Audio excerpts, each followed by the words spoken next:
이 시간 말씀을 전하는 저와 듣는 여러분의 가운데 하나님의 풍성한 은혜와 평강이 함께 하시기를 간절히 축원합니다. 사자나 호랑이를 길들이는 조련사들이 반드시 사용하는 도구가 있습니다. 그것은 바로 등받이가 없는 의자, 작은 의자라고 합니다. 조련사가 의자의 다리를 사자의 얼굴에 갖다 대면 사자는 어쩔 줄을 모른다고 하는데, 왜 그러냐면 사자는 의자의 네 다리에 동시에 신경을 쓰게 되면서 사자의 특성상 한꺼번에 여러 곳에 신경을 쓰게 될 때 마취작용을 일으켜서 정신이 혼미하게 되고 신경의 분화로 인하여 무기력한 상태에 빠져들게 되면서 결국 조련사의 명령에 고분고분 순종하게 된다는 것입니다. 사단은 이렇게 우리의 관심을 분화하게 하고 유도하여서 우리의 마음이 분주하고 갈라지게 만드는 전략을 사용합니다. 하나님보다 더 귀한 것, 하나님보다 더 중요한 것이 있다고 말하면서 자꾸만 자신의 시선이 다른 곳으로 치우치게 되는 것입니다. 그러면서 내가 더 옳다고 여기는 것, 내가 맞다고 여기는 것에 집중하고 내가 판단의 기준을 만드는 것이죠. 포스트 모더니즘 시대의 가장 큰 특징 중 하나가 바로 가치의 상대성입니다. 누구나 공감할 수 있는 절대적인 가치나 기준이 사라지고 모든 것이 상대화되는 것입니다. 옳고 그름의 판단 기준이 모두가 다르고 내가 옳다고 생각하면 옳은 것이고 내가 좋다고 생각하면 그게 좋은 것이 되는 것입니다. 마치 사사시대처럼 왕이 없으므로 내가 왕이 되어서 말씀의 기준에 따르는 것이 아니라 나의 판단의 기준을 따르는 그러한 것을 볼 수 있게 되는 것이죠. 이사야 44장에 보면 이렇듯 나의 판단 기준, 곧 우상을 따르는 자들의 모습이 얼마나 어리석은가를 보여주는데, 본문 15절에 이렇게 말씀을 하고 있습니다. 이 나무는 사람이 땔감을 삼는 것이거늘 그가 그것을 가지고 자기 몸을 덮게도 하고 불을 피워 떡을 굽기도 하고 신상을 만들어 경배하며 우상을 만들고 그 앞에 엎드리기도 하는구나. 그리고 18절은 이렇게 말씀하는데, 그들이 알지도 못하고 깨닫지도 못함은 그들의 눈이 가려서 보지 못하며 그들의 마음이 어두워져서 깨닫지 못함이니라. 애굽에는 그야말로 수많은 잡신들이 있었던 곳이었고 우상들이 팽배했던 곳이었습니다. 그들에게 풍요를 주는 것이 바로 다 신이라고 믿었고 그로 인해 복을 받을 것이다, 이렇게 생각을 했던 것이었습니다. 그렇기 때문에 애굽에 내렸던 그 10가지 재앙들은 전부 다 애굽에서 섬기는 신들로 다시 재앙을 내렸던 것을 볼 수 있게 됩니다. 피, 개구리, 이 파리, 그리고 돌림병, 종기, 우박, 메뚜기, 흑암, 장자죽음, 사실은 이 모든 것들은 애굽에서 섬기는 신들과 관련이 있었던 것이죠. 그렇기 때문에 결국 애굽에서 섬기는 모든 신들은 모두가 가짜일 뿐 진짜가 아니라는 것을 말씀하고 있었던 것입니다. 우상을 섬기며 내 기분 내키는 대로, 내가 스스로 판단하는 대로 결정하는 세상의 왕으로 등장하는 그 대표적인 인물이 바로 애굽의 바로 왕입니다. 출애굽기 10장에 등장하는 메뚜기 재앙 전까지 바로는 7번의 재앙을 경험했습니다. 첫 번째와 두 번째 재앙까지는 자기네 마술사들도 흉내낼 수 있었던 것이고 아마 그때는 크게 위협을 느끼지 않고 놀라지 않았을 수도 있습니다. 그러나 그 뒤에 따라오는 재앙들은 매우 힘든 것들 뿐이었고 점점 뒤로 가면 갈수록 한계를 느꼈던 것을 볼 수 있게 됩니다. 그 중에 오늘 본문에 등장한 메뚜기 재앙, 이 메뚜기 재앙은 아마 우리 한국 사람들이 생각할 때는 무섭게 느껴지지 않을 수 있습니다. 왜냐하면 메뚜기라고 하면은 구워 먹거나 잡아먹는 식량 정도로 우리가 생각하기 때문에 메뚜기 재앙, 메뚜기가 그렇게 수없이 이 나라를 덮친다면 얼마나 행복한 일이겠습니까? 다 구워 먹고 튀겨 먹으면 되는 것이죠. 그런데 여기서 말하는 그 메뚜기는 그 정도 수준의 문제가 아니었다는 것입니다. 최근 몇 년 안에 남아메리카와 그리고 아프리카, 인도에도 큰 메뚜기 떼가 덮쳐서 극심한 피해를 입혔는데, 이 메뚜기 떼들은 평소에는 초록색을 띠고 우리가 아는 그러한 순한 모습입니다. 그런데 밀도가 1제곱미터당 20마리의 개체의 밀도가 임계 전환점을 넘어서면 메뚜기가 변하게 된다는 것입니다. 그 변하는데 그게 뭐라고 부르냐면 그걸 황충이라고 부른다는 것이죠. 색이 검은색으로 변하고 그때부터는 그들이 본능적으로 먹이를 찾으러 군단으로 쫓아다니면서 단체 활동을 하면서 날아다닌다는 것입니다. 이러한 황충들은 수십억, 수천억의 숫자로 몰려다니고 그리고 피해를 입히기도 한다라는데, 이 황충은 단순한 곤충을 말하는 것이 아니라 재앙, 그리고 위기, 위험, 이런 것들을 의미하는 이름이 되는 것입니다. 그렇기 때문에 메뚜기의 공격을 받은 애굽 사람들과 바로 왕은 아마도 지금껏 겪은 재앙과는 비교가 안 되는 공포였으리라고 생각이 됩니다. 어디선가 하늘로부터 메뚜기가 와서 나의 전 재산을 갉아먹고 있다고 생각을 한다면 그 심정이 어떠했겠습니까? 내가 신이라고 생각했지만 정작 자연재해 앞에서는 아무것도 할 수 없는 무능력한 인간의 심정을 절실하게 느꼈을 것입니다. 코로나라는 작은 전염병 하나로 인해서 최첨단 과학과 의학을 자랑하던 인간이 소수묵책 당하는 모습을 보면서 우리는 우리의 연약함을 볼 수 있었습니다. 메뚜기 떼의 공격이 시작되자마자 바로는 신이라고 자부했지만 그야말로 연약한 인간의 모습을 드러냈습니다. 하나님께 죄를 지었으니 이번만 나의 죄를 용서하고 이 죽음 같은 고통이 떠나게 하라, 이렇게 말을 했습니다. 이 메뚜기의 재앙이 얼마나 무시무시했는지 알 수 있는 대목이죠. 사랑하는 여러분, 우리 주님께서 마음 먹고 한번 치기 시작한다면 어떠한 우상도 어떠한 거짓신들도 속수무책 당하게 되고 무너지게 되는 줄로 믿습니다. 오늘 메뚜기 재앙 가운데 계시된 하나님의 은혜를 함께 나누면서 기도의 제목을 얻기를 원합니다. 첫 번째로는 하나님의 은혜를 기억해야 합니다. 하나님의 은혜를 기억해야 합니다. 1절에 보니까 이렇게 말씀합니다. 여호와께서 모세에게 이르시되 바로에게로 들어가라. 내가 그의 마음과 그의 신하들의 마음을 완강하게 함은 나의 표징을 그들 중에 보이기 위함이며, 하나님께서 바로의 마음을 완강하게 하였고 그리고 그 표징을 그들 중에 보이겠다는 것을 말씀하십니다. 그것은 로마서 1장 28절에 나오는 말씀처럼 완강하게 했다라는 말은 로마서 1장 28절에 나오는 말씀처럼 그들이 마음에 하나님 두기를 싫어하며 하나님께서 그들을 그 상실한 마음대로 내버려 두사 합당하지 못한 일을 하게 하셨으니, 이 말씀처럼 하나님께서 지금 바로의 마음을 그냥 내버려 두셨다는 것을 우리가 볼 수 있게 됩니다. 정말 정확하게 바로는 그 마음을 굽히지 않았습니다.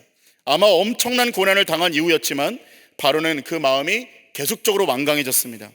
그런데 오늘 7절을 보니까 바로의 신하들이 이렇게 말을 하는 겁니다. 바로의 신하들이 그에게 말하되 어느 때까지 이 사람이 우리의 함정이 되리까? 그 사람들을 보내어 그들의 하나님 여호와를 섬기게 하소서. 왕은 아직도 애굽이 망한 줄을 알지 못하시나이까 하고. 우리가 이 본문을 보면서 7절을 보면 굉장히 놀라운 것이 뭐냐면, 단 한 번도 왕에게 직언하지 않던 신하들이 이제는 참다 못해서 직언을 합니다. 이게 뭐라고 말을 하는 무슨 의미겠습니까? 바로는 이들에게 어떠한 존재였냐면 단순히 왕이 아니라 신이었습니다. 그런데 신하들이 바로에게 애굽이 망한 줄을 알지 못하느냐, 애굽이 망하였습니다, 이렇게 말하는 것은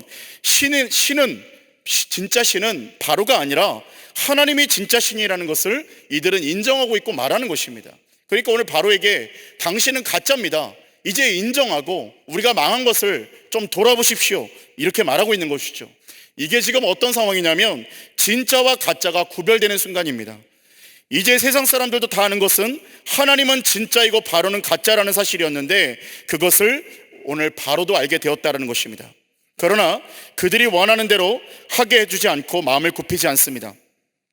모세가 남녀노소와 양과 소를 데리고 가겠다고 하니까 바로가 이렇게 대답을 하죠. 10절 말씀 보니까 이렇게 말합니다. 바로가 그들에게 이르되 내가 너희와 너희 어린아이들을 보내면 여호와가 너희와 함께 함과 같으니라. 보라, 그것이 너희에게는 나쁜 것이니라.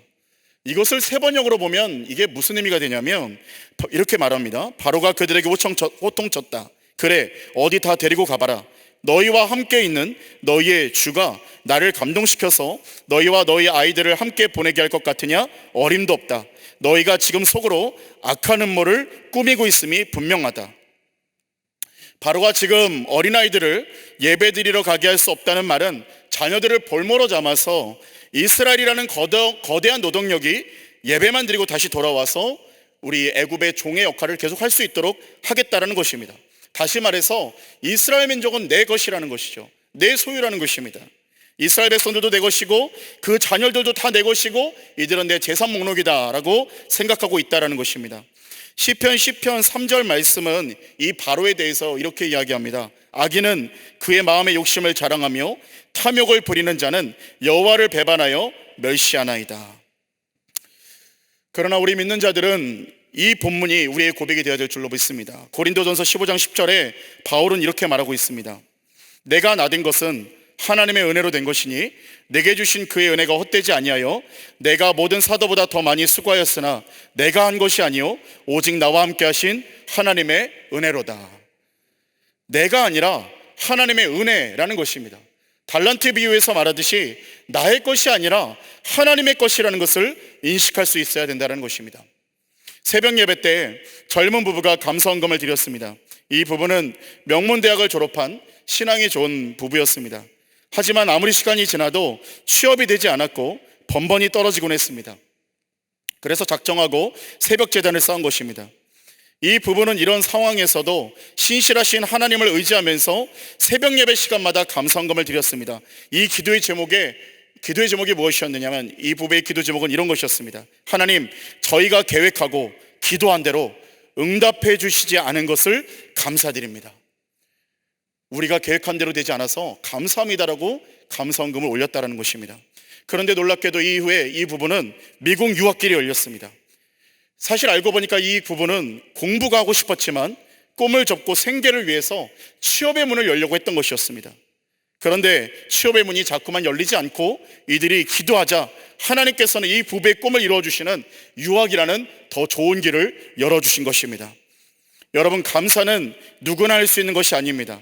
오직 하나님이 내 인생의 주인이라는 것을 기억하는 자들, 인식하는 자들에게만 주어지는 것인 줄로 믿습니다. 바로는 우리 안에도 있습니다. 인생의 주도권과 주인됨을 자랑하며 살아가는 그 인생, 내가 인생의 주인입니다라고 고백하는 것이 우리에게도 있다는 것입니다. 그러나 우리는 내 인생의 주인이 내가 아니라 오직 하나님 되심을 인정하며 나아가는 은혜가 저와 여러분에게 있으시기를 주님의 이름으로 축원합니다. 두 번째로는 인생의 동풍 앞에서 기도의 기회를 잡아야 합니다. 인생의 동풍 앞에서 기도의 기회를 잡아야 합니다. 바로는 완악함으로 이스라엘 백성들 보내는 것을 거절합니다. 결국 예고되었던 메뚜기 재앙이 시작이 됩니다. 이때 메뚜기는 동풍에 의해서 애굽 전역에 오게 되었습니다. 이때가 대략 3월경인데 동풍이 메뚜기 떼를 몰고 왔다는 것은 아라비아 사막 지역의 건조한 바람을 타고 중동 지방에서 날아왔음을 의미하고 있는 것입니다. 그런데 보통 메뚜기는 서풍을 타고 온다고 합니다. 그러니까 이것은 상식과 예상을 뒤엎는 초자연적인 역사라는 것이죠. 이 동풍은 어떤 것입니까? 이 동풍은 아주 무더운 바람입니다. 농부와 사람을 괴롭히는 바람입니다. 그리고 이 동풍은 인간이 하나님을 대적할 때는 어김없이 부는 바람이었습니다. 아무리 많은 것을 쌓았다 해도 이 바람이 불면 모든 것이 무너지는 바로 무서운 동풍의 바람이라는 것입니다. 성경에 보니까 이 동풍에 대한 이야기들이 몇 개가 있었습니다. 느느웨로 가라는 명령을 피해서 다시스로 갈 때에 그 배를 친 것도 동풍이었고, 그리고 요나가 회개한 니느웨를 바라보면서 너무 안타까워하고 괴로워할 때 그 위에 박넝쿨을 없애시고 뜨거운 동풍을 예비하셔서 요나가 그 마음이 더 괴로웠었습니다. 그리고 이사야 27장 8절 말씀에도 이렇게 말합니다. 주께서 백성을 적당하게 견책하사 쫓아내실 때에 동풍 부는 날에 폭풍으로 그들을 옮기셨느니라 라고 말씀하고 있습니다. 사랑하는 여러분, 우리의 삶에도 동풍이 불 때가 있습니다. 그리고 이 동풍으로 말미암아 메뚜기 때가 임하고 고난을 겪을 때가 있습니다. 그렇기 때문에 동풍은 환난이요, 고통이요, 채찍이요, 징계의 바람이라는 것입니다. 그러나 우리의 인생에 동풍이 불고 메뚜기 때가 임할 때에 우리는 기억해야 되는 것이 있습니다. 그것이 무엇이냐면 하나님을 만날 때인 것이고 기도의 동굴로 들어갈 때임을 인식해야 된다는 것입니다. 우리는 하나님께서 우리에게 동풍을 불게 하실 때에 다시 한번 나의 인생을 점검해 보아야 됩니다. 산 가운데에 동풍과 메뚜기 떼가 찾아왔다면 이제는 기도의 동굴로 들어가서 기도하며 모든 것을 하나님께 맡기겠습니다 라는 의지를 가지고 들어가야 되는 것입니다.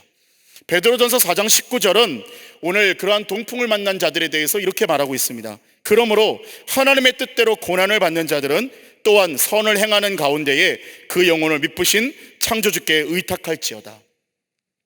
야고보서 5장 13절은 이렇게 말씀을 합니다. 너희 중에 고난당하는 자가 있느냐? 그는 기도할 것이요 즐거워하는 자가 있느냐? 그는 찬송할지니라. 요셉은 고난 가운데에서 자신의 영혼을 우리 하나님께 맡겼습니다. 사도 바울은 모든 상황 가운데서 주님을 바라보며 그 영혼을 주님께 맡겼던 것을 볼 수 있게 되는 것입니다. 사랑하는 여러분, 왜 동풍이 내 인생에 불어닥쳤을까요? 왜 내 인생에 환난과 고통과 채찍과 징계의 바람이 불었을까요? 그것은 오늘 지금 당장 기도의 동굴로 들어가라는 하나님의 사인인 줄로 믿습니다. 한 무사가 검을 만드는 사람에게 명검을 만들어 달라고 부탁을 하고서는 지속적으로 재촉을 했습니다. 언제쯤 검이 만들어집니까? 그 명검은 언제쯤 만들어집니까? 그러자 이 명검을 만드는 명인이 이렇게 말했다라는 것이죠. 명검은 금방 만들어지지 않는다. 기다려라. 하나님은 우리를 명검으로 만들기 위해서, 명품으로 만들기 위해서 단금질하고 동풍으로 때로는 우리를 변화시키십니다. 그때 기도의 동굴로 들어가서 하나님 앞에 기도하고 감사하며 하나님을 향하여 신뢰하는 역사가 저와 여러분에게 있기를 주님의 이름으로 축원합니다. 사랑하는 여러분, 인생의 동풍 앞에서 더욱 기도의 돌방으로 들어가 하나님이 주신 교회를 잡으시는 은혜가 저와 여러분에게 있기를 주님의 이름으로 축원합니다. 세 번째로, 강렬한 서풍 앞에서 하나님의 사랑을 기억해야 합니다. 강렬한 서풍 앞에서 하나님의 사랑을 기억해야 합니다. 바로가 모세와 아론을 불러서 자신의 죄를 용서해달라고 요청을 하게 됩니다. 그러자 19절의 말씀을 보니까 강렬한 서풍이 몰아쳤다고 이렇게 말을 하고 있는 것이죠. 여호와께서 돌이켜 강렬한 서풍을 불게 하사 메뚜기를 홍해에 몰아넣으시니 애굽 온 땅의 메뚜기가 하나도 남지 아니하니라. 성경에 보면 이 서풍은 한 번만 등장을 합니다. 그토록 애굽을 괴롭히던 메뚜기 떼들이 서풍에 의해서 전부 홍해에 몰아내어서 사라지게 된다는 것입니다. 우리 하나님은 악인이 죽는 것을 기뻐하는 것이 아니라 돌이켜 그 길에서 떠나 사는 것을 기뻐하신다는 것을 우리는 알 수 있게 되는 대목인 것입니다.